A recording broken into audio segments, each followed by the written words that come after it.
ఈ జనరేషన్ అనే కాదు, ఏ జనరేషన్ అయినా సరే యాక్చువల్లీ మ్యాగీ ఇష్టపడిన వాళ్ళైతే ఎవ్వరు ఉండరనమాట. So hello everyone, welcome back to my channel Bhoomi's world. So ఈరోజు మనం ఒక మంచి మ్యాగీ రెసిపీతో వచ్చేసాము. అది నా స్టైల్ ఆఫ్ మ్యాగీ రెసిపీ అనమాట. మరి చూసేద్దామా? చాలా మంది చాలా రకాలుగా చేసుకుంటారు. నేనైతే ఎప్పుడు చేసుకుని ఇలాగే చేసుకుంటారనమాట. ఇది కూడా నా ఓన్ రెసిపీ ఏం కాదు, జస్ట్ ఇన్స్టాగ్రామ్లో చూసి ట్రై చేసి ఇంకా నచ్చి ఎప్పుడు చేసుకున్నా సరే ఇదే స్టైల్లో చేసుకుంటాను. మనం చేసుకునే మ్యాగీ అయితే సూపీ స్టైల్ కాదు కాబట్టి, సో దాన్ని ఒకసారి బాయిల్ చేసుకొని స్ట్రెయిన్ అయితే చేసుకొని పక్కన పెట్టేసుకున్నాము. నేను చేసే స్టైల్ ఆఫ్ మ్యాగీ అయితే స్పైసీ గార్లిక్ చిల్లీ మ్యాగీ అనమాట. స్పైసీగా ఉంటుంది, అలాగే ప్రతి ఒక్క టేస్ట్ ఎన్హాన్స్ అవుతుంది అనమాట. సో దానికోసం మనమైతే ఫస్ట్ ఒక కడాయి పెట్టుకొని దాంట్లో కొంచెం ఆయిల్ అనేది వేసుకోవాలి.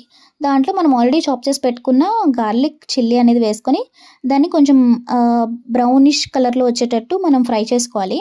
సో దాని తర్వాత మనము కొంచెం పసుపు, ఉప్పు, కారం కూడా యాడ్ చేసుకొని లాస్ట్లో మనకి మ్యాగీ ప్యాకెట్స్ వచ్చే మసాలా కూడా యాడ్ చేసుకోవాలన్నమాట. సో అది మనకి మ్యాగీతో మిక్స్ అవ్వడం కోసం నేను కొంచెం వాటర్ అనేది యాడ్ చేశాను. అది స్కిప్ చేసేసినా పర్వాలేదు, లేదంటే యాడ్ చేసుకున్నా పర్వాలేదు. సో మన మ్యాగీ అయితే ఇక్కడ కంప్లీట్ అయిపోయిందనమాట. మీరు కూడా ట్రై చేసి ఎమ్మీగా వచ్చిందో లేదో చెప్పండి.